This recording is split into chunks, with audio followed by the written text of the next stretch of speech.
When we talk about Christianity, most people think of faith, community, and morality. But beneath all of that, there's another story, one that has shaped the way entire cultures see the human body. The Christian tradition didn't just shape laws or values, it reshaped how people related to their own flesh and skin. To see the full picture, we need to understand how Christianity gradually demonized the body, painting it as weak, sinful, and even dangerous. This wasn't always the default way of thinking. In the ancient world, different cultures had complicated but often more balanced relationships with the body. The Greeks admired the human form, sculpting it, celebrating athleticism and linking beauty to virtue. The Romans indulged in pleasure and saw physical life as something to be enjoyed, even if excess brought its own problems. In parts of Asia, the body was seen as a vessel for energy, discipline, or harmony with nature. But with Christianity, the body began to be seen less as a gift and more as a burden. The roots of this can be traced to early Christian thinkers who inherited ideas from dualistic philosophies. Groups like the Gnostics believed the physical world was corrupt or evil, and that true purity existed only in the spiritual realm. Although the Church rejected Gnosticism as heresy, it absorbed its suspicion of the body. The idea took hold that the soul was higher, nobler, and eternal, while the body was lower, corrupt, and temporary. This shaped everything from sexual ethics to diet, from medicine to art. Sexual desire in particular was painted as evidence of humanity's fall from grace. A natural biological urge became redefined as a spiritual weakness, something to be controlled, feared, even punished. Think about how much this shaped daily life for centuries. Monks and nuns were praised for celibacy.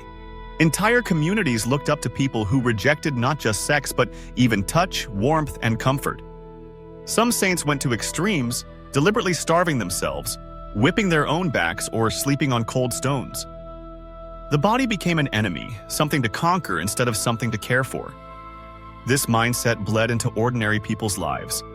Marriage itself was tolerated, but only as a kind of concession to human weakness.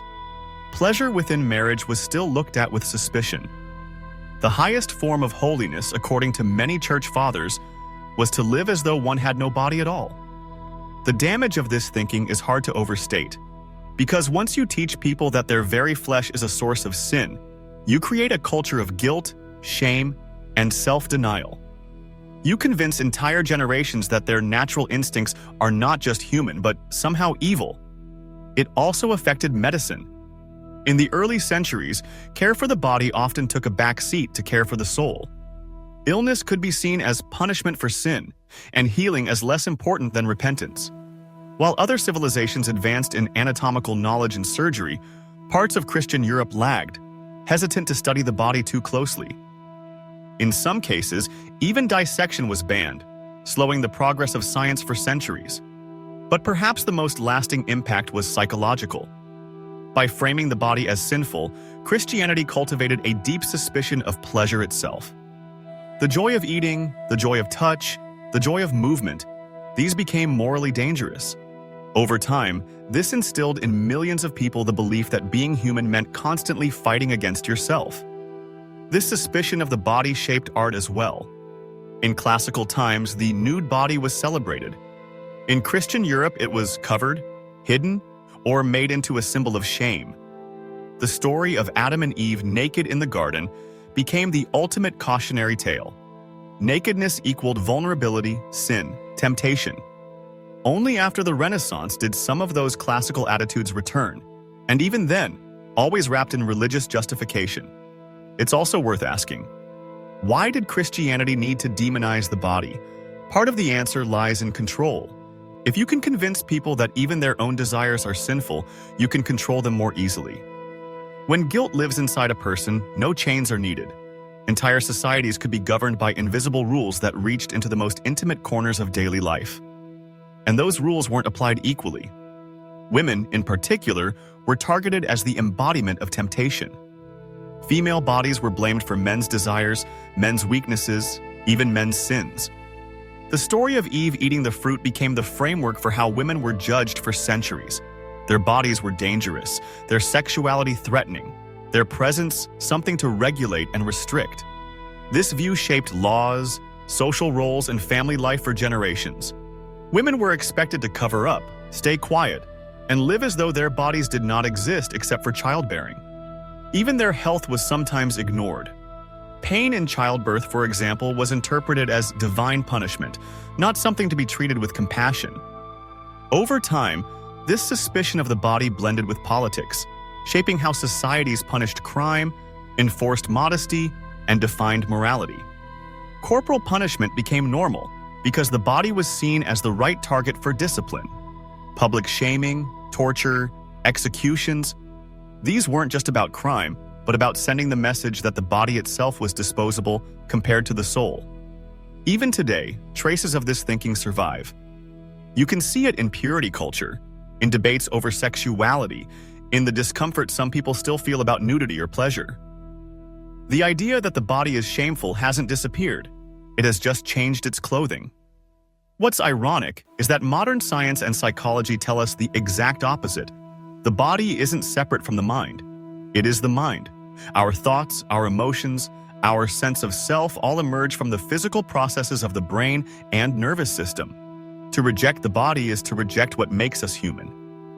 And yet, the Christian suspicion of the body left scars. Eating disorders, sexual repression, cycles of guilt and shame. Many of these can be traced back to centuries of religious conditioning.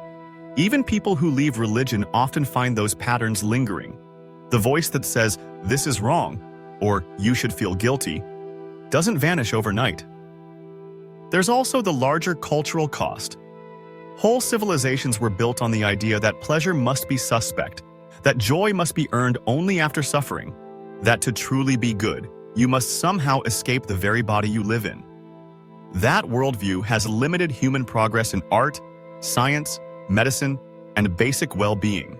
The irony is that while Christianity preached resurrection of the body at the end of time, it treated the living body as something to suppress. The body was supposedly part of God's creation, yet at the same time it was constantly framed as the source of sin. That contradiction runs through Christian history, unresolved but deeply influential. When you step back, you can see how unnecessary this burden was. Other traditions show that it's possible to respect the body without worshiping it, to recognize both its fragility and its joy. The body doesn't need to be seen as a prison or as a sin. It can be seen simply as what it is, the ground of our experience, the place where life happens. The story of how Christianity demonized the body is not just history. It's a reminder of how powerful ideas can be.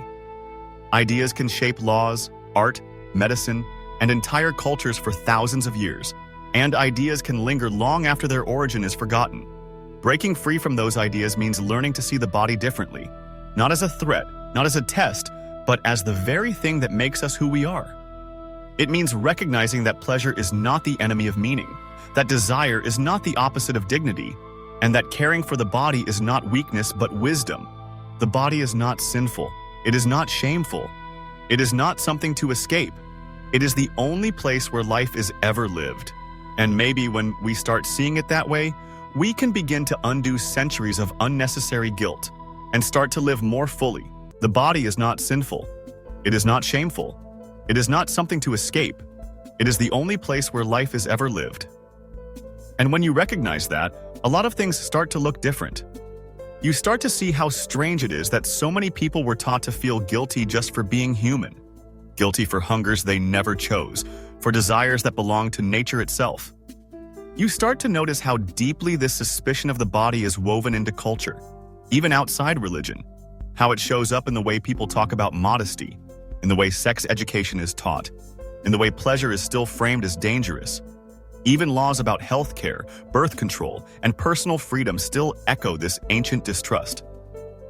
And yet, every piece of modern knowledge points us in the opposite direction. We know now that the mind and body are inseparable, that joy and health are not luxuries, but essential parts of living well. Neuroscience, psychology, and medicine keep showing us that caring for the body is the same thing as caring for the mind. This makes Christianity's long war on the body not just a historical curiosity, but a cultural weight we still carry. Even people who no longer believe in any of it can feel those old shadows of guilt.